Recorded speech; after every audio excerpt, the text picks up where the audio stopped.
Hey guys, in this video we are going to be replicating the UI for the landing page of a mobile screen, and we're also going to be animating the hamburger menu. So make sure to watch till the end as it promises to be very informative and exciting. My name is Adelami and I'm a member of the Kairos Designers. You're welcome to this channel.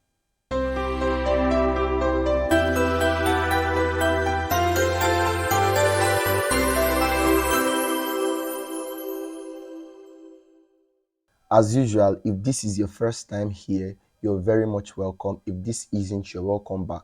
As I said in the intro, we are going to be replicating the site first, then we're going to be taking the hamburger menu and animating it. So I'll show that to you here. We'll do that as quickly as we can. So let's get right to it. First, we'll open the site. One of the places by which I get where I get screens where I can replicate to just help me understand how these guys came about these beautiful things that we see is Dribbble.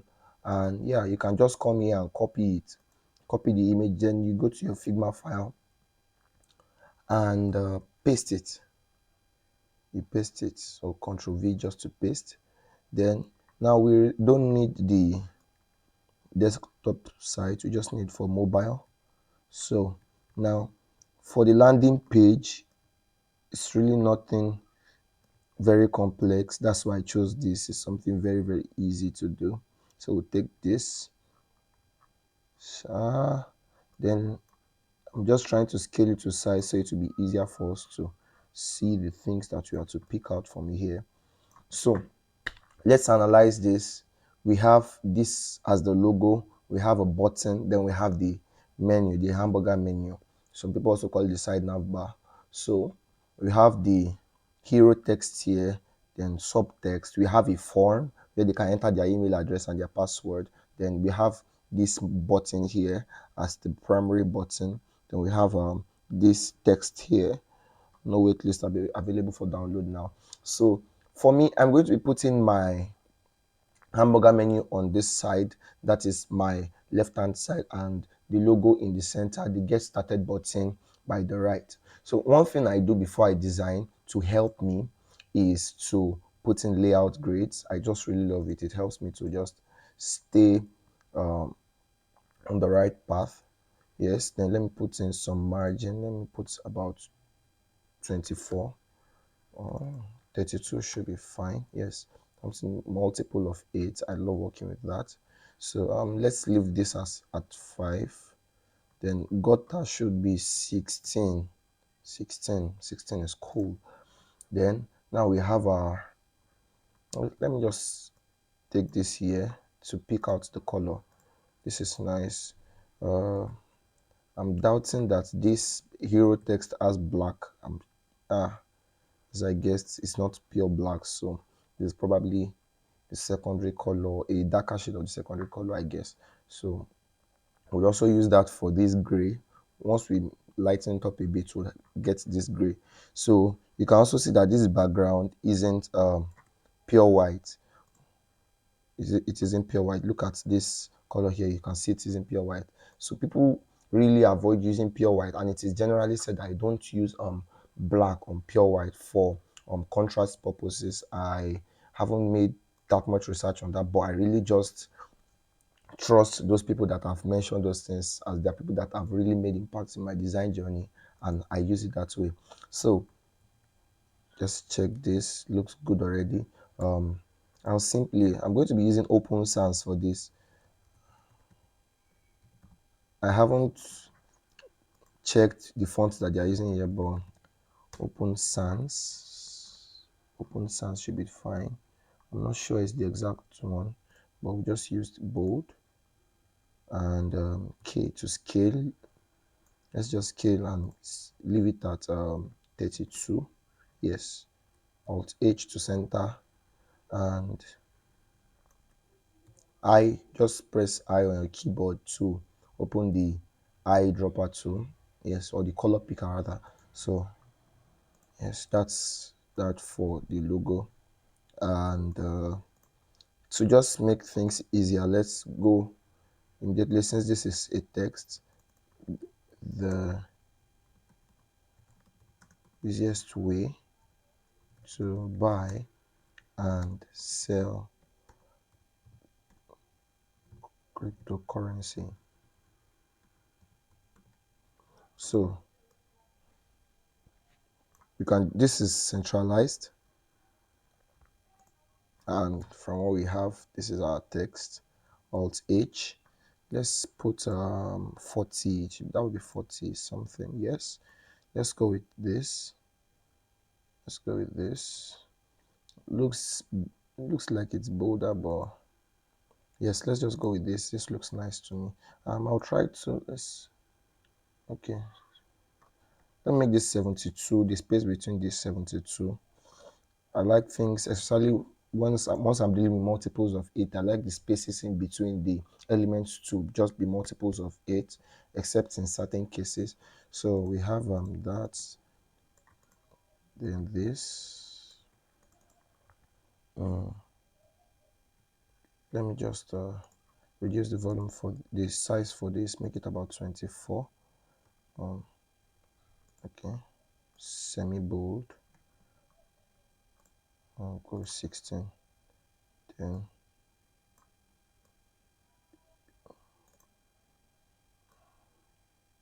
I have a reason for doing this, and you see that shortly. So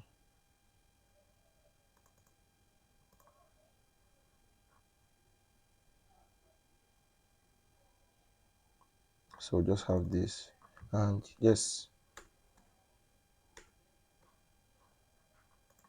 instead of even using this, I could just create mine, press T, then scale it this way.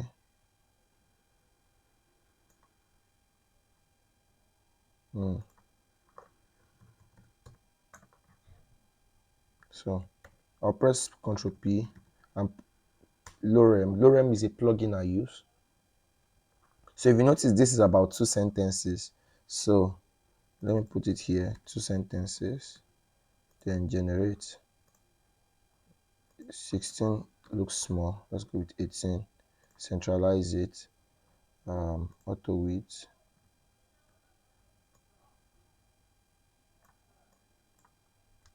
Alt H again. And yes, this looks quite light, so I'll just leave it this way. Alt. Okay, let's make it 32. And that's fine. So I guess that will represent this. Then let's rename this landing page. Okay, so one other thing we can do is the button. So the button, let's use, let's use the same text. So let's get started and auto width. Now, one of the easiest ways, we have a video on buttons. So one of the easiest ways is just very easy method. Use auto layout, put the text, use auto layout, and that's so. The vertical padding will be X, then the horizontal padding will be 2X. So if vertical padding is 10, horizontal padding will be 20, like that, like that, like that. So 5, 10, 2, 4, and the likes. So for the top here, it might be smaller because I think I've gauged it with my eye now. And then the border radius, let me corner radius, will go with 8, but it looks like it's rounder, so we'll go with 16.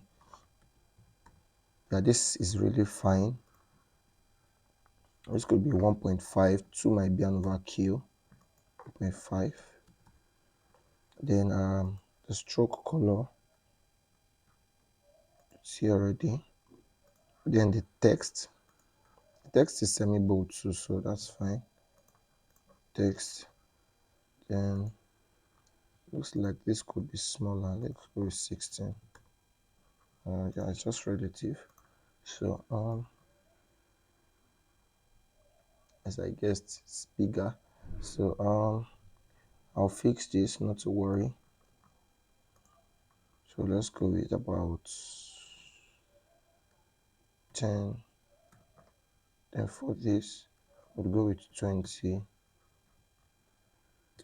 On the other hand, let me maintain that for now.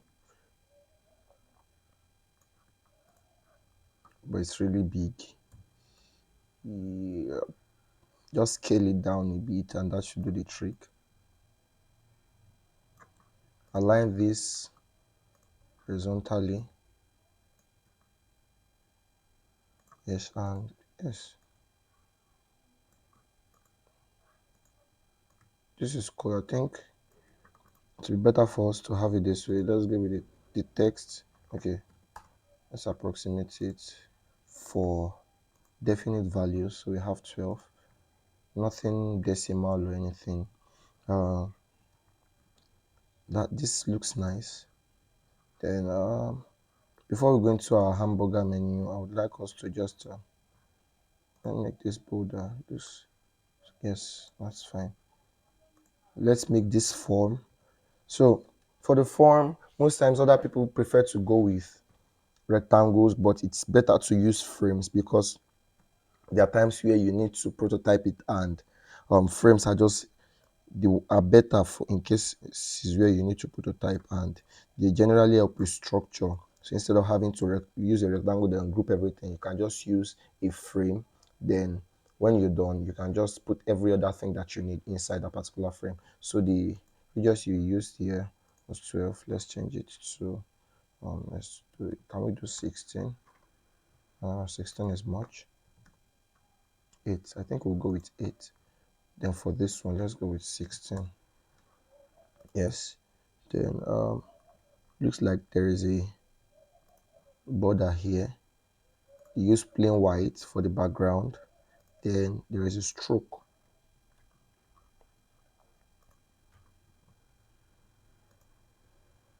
There is a stroke, very, very light stroke. Um, then we have this. Duplicate and bring it here. Put it in here and it will go. Okay, no mistake. Oh, I mentioned not using a rectangle, but I still used the rectangle. So I've changed it to a frame now. Press A for frame. Then 16, same things we did before. The stroke. This is nice. Make this 2 quite bigger. Then shift 2 to zoom to selection. Make this 1.5. I really hope you are able to follow with this. Just replicate it as soon as you can.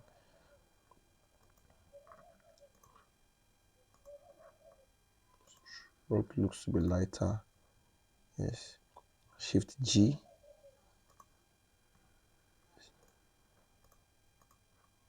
There's a few.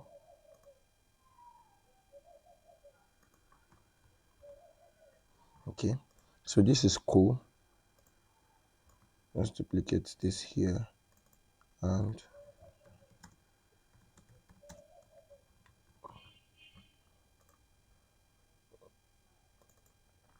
one thing I've noticed while doing a number of replications is even while I design them and they look really, really good, I found out that they aren't things that necessarily companies would use even in their designs.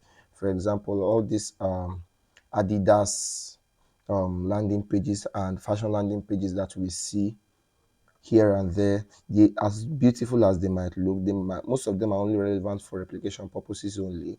It wouldn't be something that you just decide to um, use, because for most of these things they aren't goods that okay people use on a day-to-day basis. So you can't expect me to buy a shoe every day. I don't have that kind of money, at least not yet. So I would only go get a shoe once I need it, and that would be like once in a while. So these screens that are being designed by other creators might be some things that are just relevant for replication and just training purposes only, not necessarily something that they expect you to they expect people to use every day. So yes, enter email address. Okay, let's see the space 22. Let's make this 123. Then so this is 22, 22. Duplicate this. Okay, that's okay. Enter password.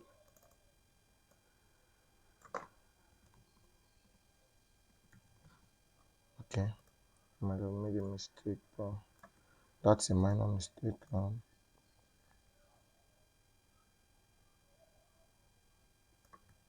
So 22, 22, and that looks really really good, I tell you. So let's copy our text here, and yes, and bring it here. Sorry, let's copy the button and bring it in here. Now, while this button is an outline button, this button here is going to be a field button. So Shift G to put back our layout. Simple. For this one, I'll go back to my initial 16 and 32 because it's a very big button. 32. I like to refer to these buttons like this as half buttons. So when I'm designing for these big buttons, I just divide them into two. The length, I divide it into two, and you know, use that for smaller buttons such as this one. So the text here is create accounts.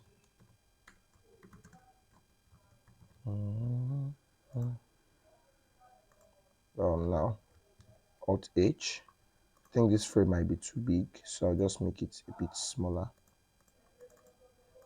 Now put this on. The distance from here to here is 22 but 16. So this is 21, 17, 19, 19. So that's cool. Now for this, we have the width, the distance from here to here is 24. I think that's fine. I'd have loved to make it 16, but 24 will do. So so what we'll do in this case here is we'll stretch this button. Now not increase the padding, we'll stretch the button. So then we put this in the center, then stretch the button, stretch the button. Starts from here to here is 23, just one more. 24. So that's cool. Like this even looks good as it is. So one thing we then do here is would give this a feel. Normally it had an outline, but we'd give it a feel. Remove the stroke, then. But one thing, let's do this first. Let's just make this a neutral color. Then we'll give this our feel. Then this color here will be changed to this, and this looks nice. This looks really good. So Shift G to see what we've done. Now distance from here 84. Let's see, distance from here to here is 32. So I'd like to make it 72. 72 is better. Just multiple of 8. So no wait lists.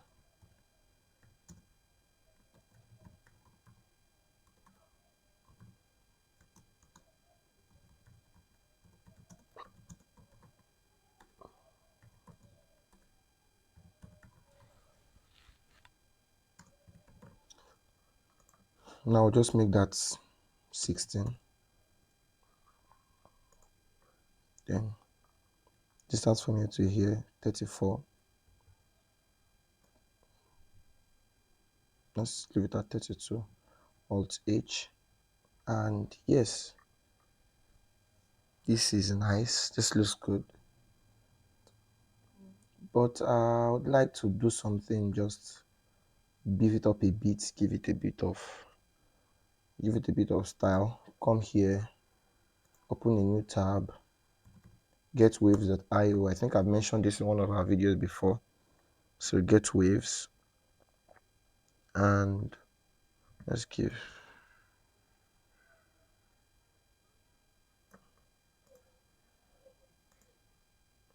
Now I might I'm not going to use this anymore. I got another idea. So Control P, blobs. Yes.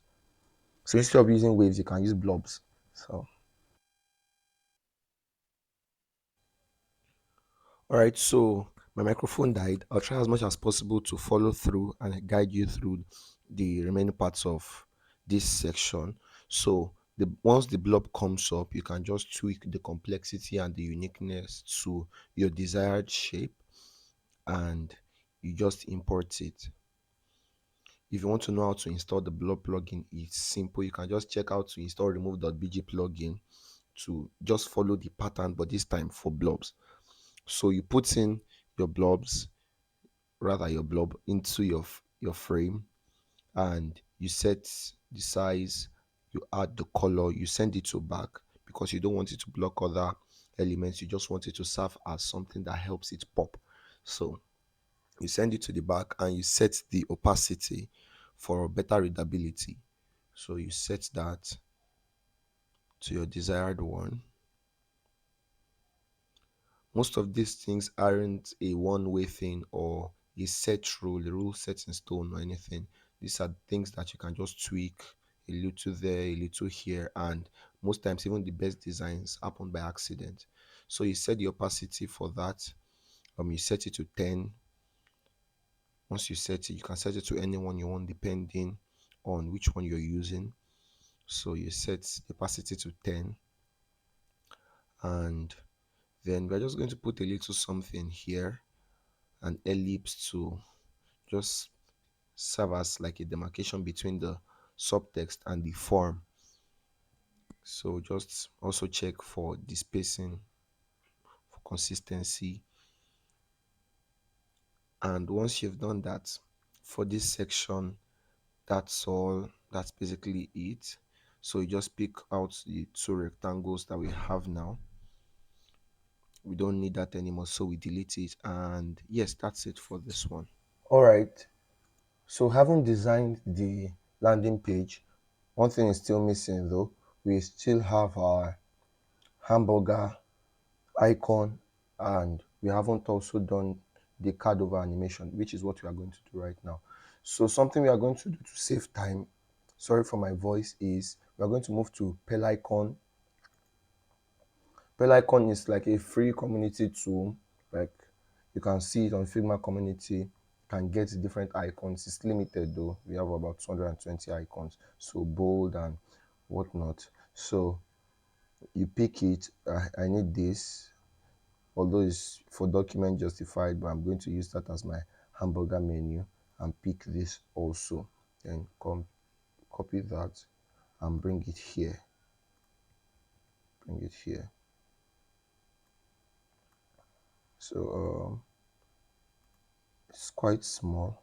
So let me just increase the height to about 24.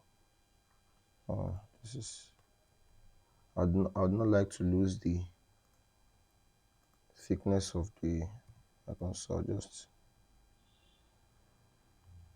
give that about 20. This looks nice.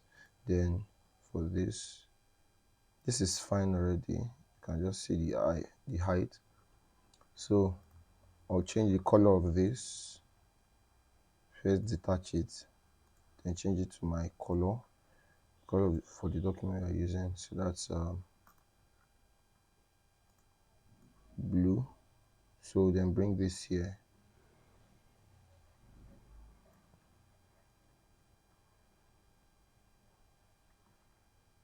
This looks quite thick. So what I'll do is I'll just reduce this a bit, then drag it back out. So just, I didn't scale it, enlarged it, so it lost the property a bit. So for this, now I've already done a side nav before to save us time. So let me paste that here.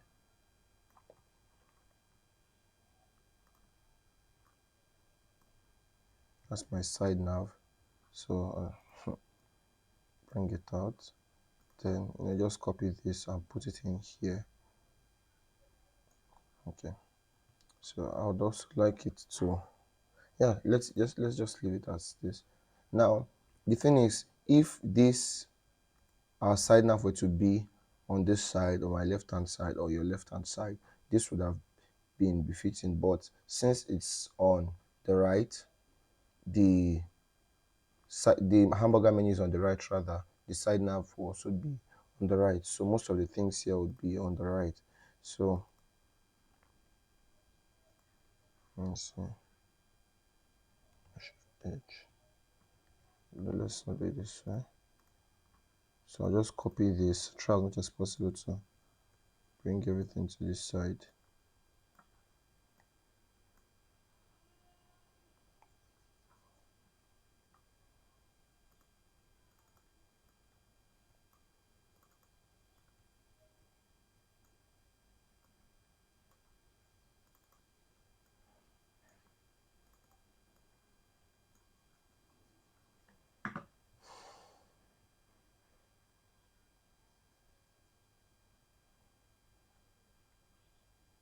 I even like the way this is right now. You can make use of this way.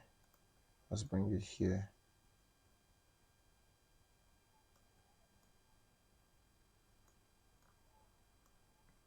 And just to simplify, you can see the icons here, the guiding text here. So without further ado, let's just do the prototyping, and it's quite easy. So thing here is, the way I do this is, instead of on click, or when it's on click, the action will be on click, and once you click it, it will open overlay. So now we could choose different um sites to which we want the overlay to be open. But one thing that I would like to do most times is manual. So I decide where I want the overlay to come out from. So I would like it to be here. So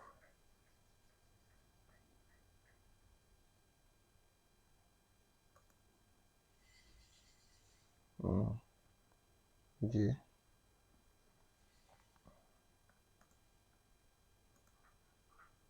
let's do it moving. Yeah. So I think this is nice. Instead of even using custom, let's play this quickly to see how it will flow.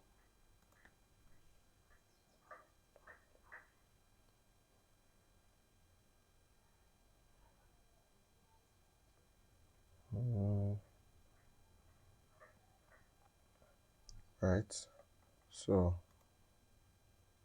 all right. So it moved to the other end, which isn't what we want.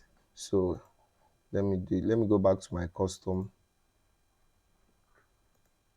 Okay, manual. I'll just leave it this way. Moving. So now this is how it will work. Cool. And that's cool. Then once they click on this, what should happen? You should close the overlay. So we have this. Let me fit it. So once we click on this opens, we click on this, it closes, opens, and it closes. If you notice, there's a kind of a background behind the overlay. That's because of the choice we made here, where we stated that they should add background behind the overlay. And if you click outside too, you see it will close automatically. So that's it for, I think we've achieved our aim. We've designed the UI for this page. We've designed it, replicated it. Special thanks to the original creator. I'll drop a link to the design in the description so that you can pick that. And we've also successfully animated the hamburger menu. So if you have projects where you need to use this is just something you could use to spice things up while prototyping. And that's all for now. I'll see you on the next one. If you haven't subscribed to this channel, please do so, and you can share this with someone you think would need it. You can also use this just for practice. Practice helps you to become better. So that's it for this video. I'll see you on the next one. Bye bye.